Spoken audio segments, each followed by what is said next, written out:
Zedekia bin Yosia menjadi raja menggantikan Konya bin Yoyakim. Nebukadnezar, raja Babel, telah mengangkat dia menjadi raja atas negeri Yehuda. Tetapi baik ia, baik pegawai-pegawainya, maupun rakyat negeri itu, tidak mendengarkan firman yang disampaikan Tuhan dengan perantaraan Nabi Yeremia. Pada suatu kali, Raja Zedekia menyuruh Yukhal bin Selemia dan Imam Zefanya bin Maasea kepada Yeremia untuk meminta, "Berdoalah hendaknya untuk kami kepada Tuhan Allah kita." Adapun pada waktu itu, Yeremia masih bebas pergi datang di tengah-tengah rakyat. Ia belum dimasukkan orang ke dalam penjara. Adapun tentara Firaun telah berangkat keluar dari Mesir. Mendengar kabar itu, maka orang-orang Kasdim yang mengepung Yerusalem angkat kaki dari Yerusalem. Lalu datanglah firman Tuhan kepada Nabi Yeremia. Bunyinya, "Beginilah firman Tuhan Allah Israel kepada Raja Yehuda yang menyuruh kamu kepadaku untuk meminta petunjuk. Harus kamu katakan begini, lihat tentara Firaun yang telah berangkat keluar untuk membantu kamu akan kembali ke negerinya, ke Mesir.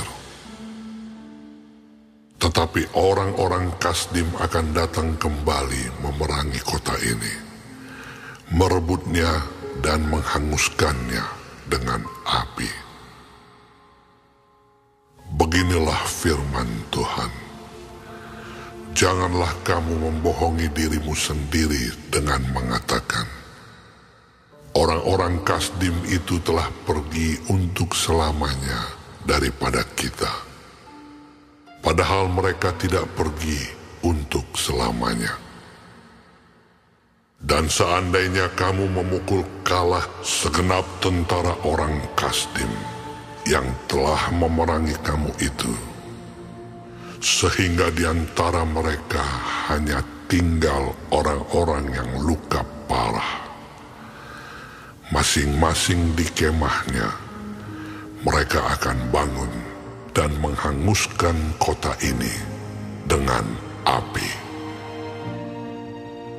Ketika tentara orang Kasdim itu telah angkat kaki dari Yerusalem oleh karena takut kepada tentara Firaun, maka keluarlah Yeremia dari Yerusalem untuk pergi ke daerah Benyamin dengan maksud mengurus di sana pembagian warisan di antara kaum keluarga. Tetapi ketika ia sampai ke pintu gerbang Benyamin, maka di sana ada seorang kepala jaga yang bernama Yeria bin Selemia bin Hananya. Ia menangkap Nabi Yeremia sambil berteriak, "Engkau mau menyeberang kepada orang Kasdim?" Dan sekalipun Yeremia menjawab, "Itu bohong. Aku tidak hendak menyeberang kepada orang Kasdim." tetapi Yeria tidak mendengarkan. Lalu ia menangkap Yeremia dan membawanya menghadap para pemuka.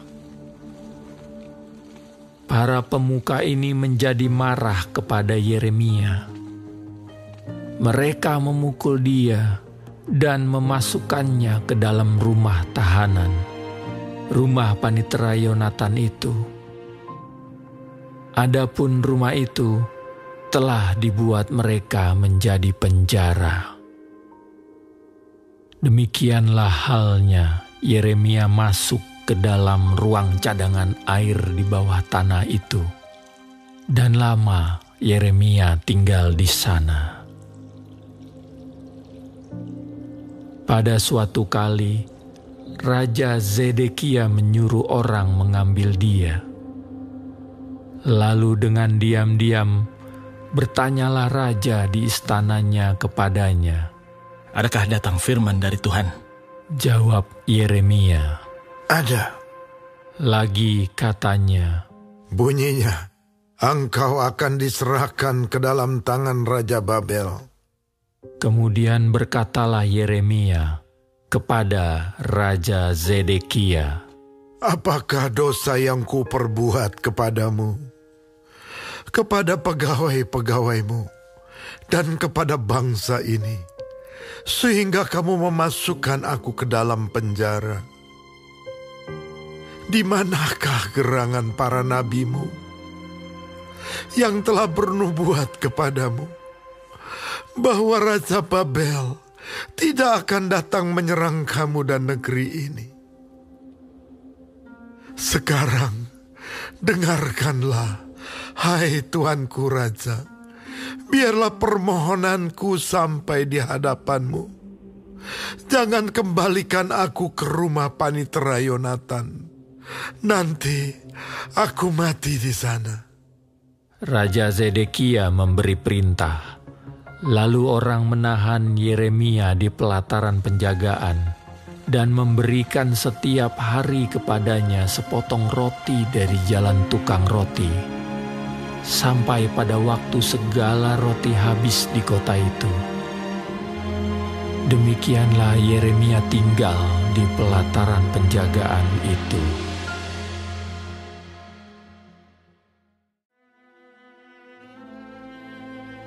Tetapi Sefaca bin Matan, Gedalia bin Pasyur, Yukhal bin Selemia, dan Pasyur bin Malkia mendengar perkataan yang tidak henti-henti diucapkan oleh Yeremia kepada segenap orang banyak itu. Beginilah firman Tuhan, siapa yang tinggal di kota ini akan mati karena pedang, karena kelaparan, karena penyakit sampar. Tetapi siapa yang keluar dari sini mendapatkan orang Kasdim, ia akan tetap hidup. Nyawanya akan menjadi jarahan baginya, dan ia tetap hidup. Beginilah firman Tuhan, kota ini akan pasti diserahkan ke dalam tangan tentara Raja Babel yang akan merebutnya. Maka berkatalah para pemuka itu kepada raja, Baiklah orang ini dihukum mati. Sebab sebenarnya dengan mengatakan hal-hal seperti itu, maka ia melemahkan semangat prajurit-prajurit yang masih tinggal di kota ini, dan semangat segenap rakyat. Sungguh, orang ini tidak mengusahakan kesejahteraan untuk bangsa ini, melainkan kemalangan. Raja Zedekia menjawab, Baiklah, ia ada dalam kuasamu, sebab raja tidak dapat berbuat apa-apa menentang kamu. Maka mereka mengambil Yeremia dan memasukkannya ke dalam perigi milik Pangeran Malkia yang ada di pelataran penjagaan itu. Mereka menurunkan Yeremia dengan tali. Di perigi itu tidak ada air, hanya lumpur.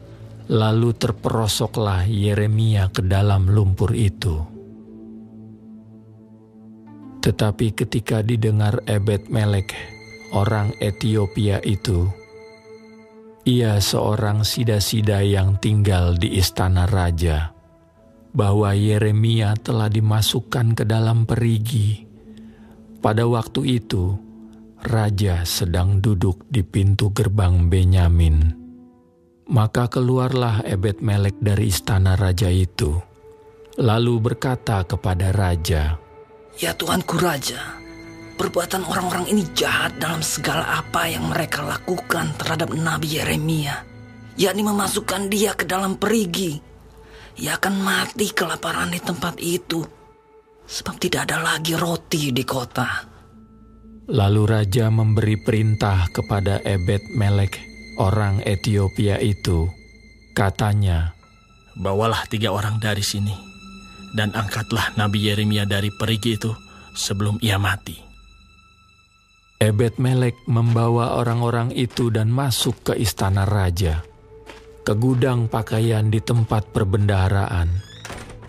Dari sana, ia mengambil pakaian yang buruk-buruk dan pakaian yang robek-robek, lalu menurunkannya dengan tali kepada Yeremia di perigi itu. Berserulah Ebed-Melek, orang Etiopia itu, kepada Yeremia, "Taruhlah pakaian yang buruk-buruk dan robek-robek itu di bawah ketiakmu sebagai ganjal tali." Yeremia pun berbuat demikian.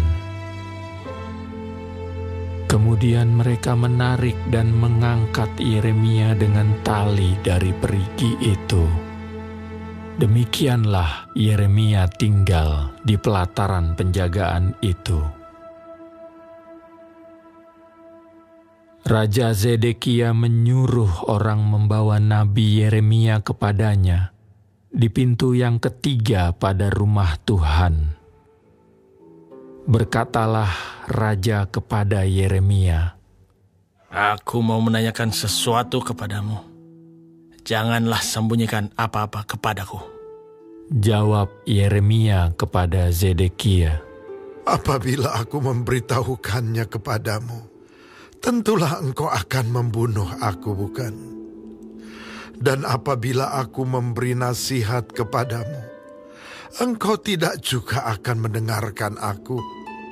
Lalu bersumpahlah Raja Zedekia dengan diam-diam kepada Yeremia. Katanya, "Demi Tuhan yang hidup, yang telah memberi nyawa ini kepada kita, aku tidak akan membunuh engkau dan tidak akan menyerahkan engkau ke dalam tangan orang-orang yang berusaha mencabut nyawamu itu." Sesudah itu berkatalah Yeremia kepada Zedekia, Beginilah firman Tuhan, Allah semesta alam, Allah Israel. Jika engkau keluar, menyerahkan diri kepada para perwira Raja Babel, maka nyawamu akan terpelihara, dan kota ini tidak akan dihanguskan dengan api. Engkau dengan keluargamu akan hidup. Tetapi jika engkau tidak menyerahkan diri kepada para perwira Raja Babel, maka kota ini akan diserahkan ke dalam tangan orang-orang Kasdim yang akan menghanguskannya dengan api.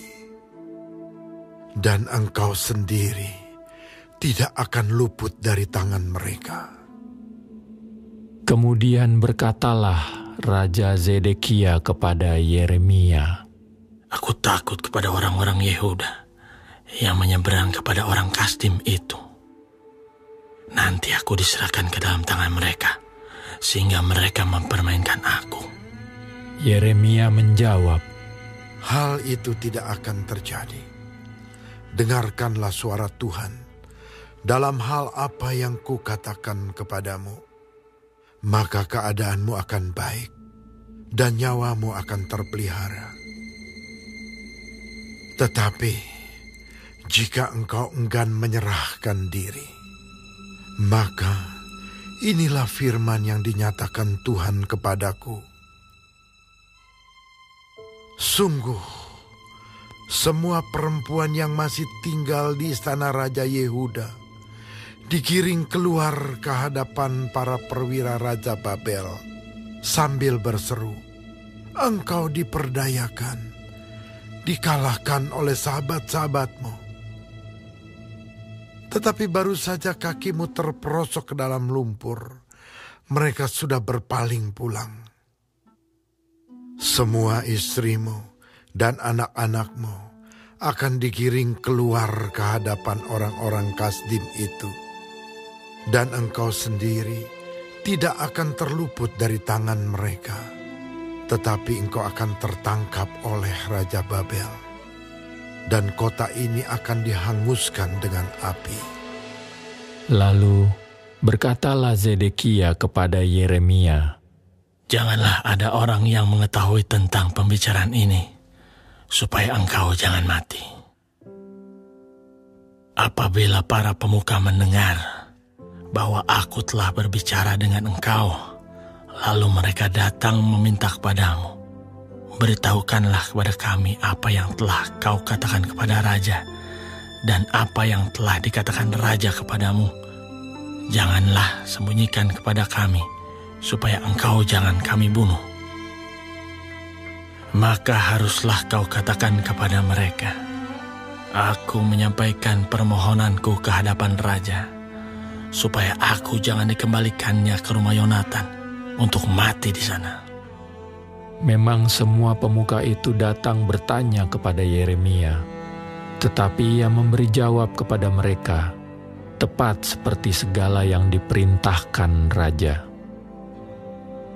Maka mereka membiarkan dia, sebab sesuatu pun dari pembicaraan itu tidak ada yang diketahui siapapun. Demikianlah Yeremia tinggal di pelataran penjagaan itu, sampai kepada hari Yerusalem direbut.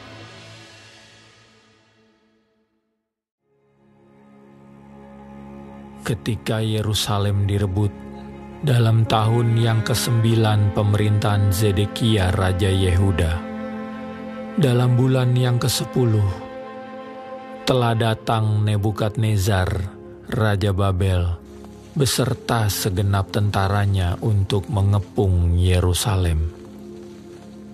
Dalam tahun yang ke-11 pemerintahan Zedekia, dalam bulan yang ke-4, pada tanggal 9 bulan itu, terbelahlah tembok kota itu. Maka datanglah para perwira Raja Babel itu, lalu mengambil tempat di pintu gerbang tengah. Mereka itu ialah Nergal-Sarezer, pembesar dari Sinmagir, panglima, dan Nebuchadnezzar, kepala istana, dan para perwira lainnya dari Raja Babel. Melihat mereka semuanya, maka Zedekia Raja Yehuda dengan semua tentara melarikan diri, meninggalkan kota itu pada waktu malam, dengan mengambil jalan Taman Raja, dengan melalui pintu gerbang antara kedua tembok. Kemudian mereka berjalan menuju Araba Yordan. Tetapi tentara Kasdim itu mengejar mereka dan menyusul Zedekia di dataran Yerikho. Mereka menangkap dia dan membawa dia ke Ribla di tanah Hamat, kepada Nebukadnezar Raja Babel yang menjatuhkan hukuman atas dia. Raja Babel menyuruh menyembelih anak-anak Zedekia di depan matanya di Ribla. Juga semua pembesar Yehuda disembelih oleh Raja Babel. Kemudian mata Zedekia dibutakannya, lalu ia dibelenggu dengan rantai tembaga untuk dibawa ke Babel. Orang-orang Kasdim membakar istana raja dan perumahan rakyat dengan api. Lalu mereka merobohkan tembok-tembok Yerusalem. Kemudian Nebuzaradan, kepala pasukan pengawal, mengangkut ke dalam pembuangan ke Babel sisa-sisa rakyat yang masih tinggal di kota itu, dan para pembelot yang menyeberang ke pihaknya, dan sisa-sisa para pekerja tangan. Tetapi sebagian dari rakyat, yakni orang-orang miskin yang tidak mempunyai apa-apa, ditinggalkan di tanah Yehuda oleh Nebuzaradan, kepala pasukan pengawal. Pada waktu itu juga, diberikannya lah kebun-kebun anggur dan ladang-ladang kepada mereka. Mengenai Yeremia, Nebukadnezar Raja Babel telah memberi perintah dengan perantaraan Nebuzaradan, kepala pasukan pengawal. Bunyinya, "Bawalah dan perhatikanlah dia. Janganlah apa-apakan dia, melainkan haruslah kau lakukan kepadanya sesuai dengan permintaannya kepadamu."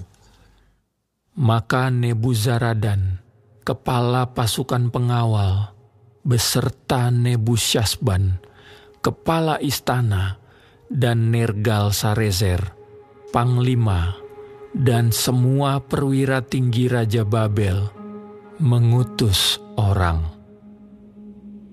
Mereka menyuruh mengambil Yeremia dari pelataran penjagaan, lalu menyerahkannya kepada Gedalia bin Ahikam bin Safan untuk membebaskannya supaya pulang ke rumah.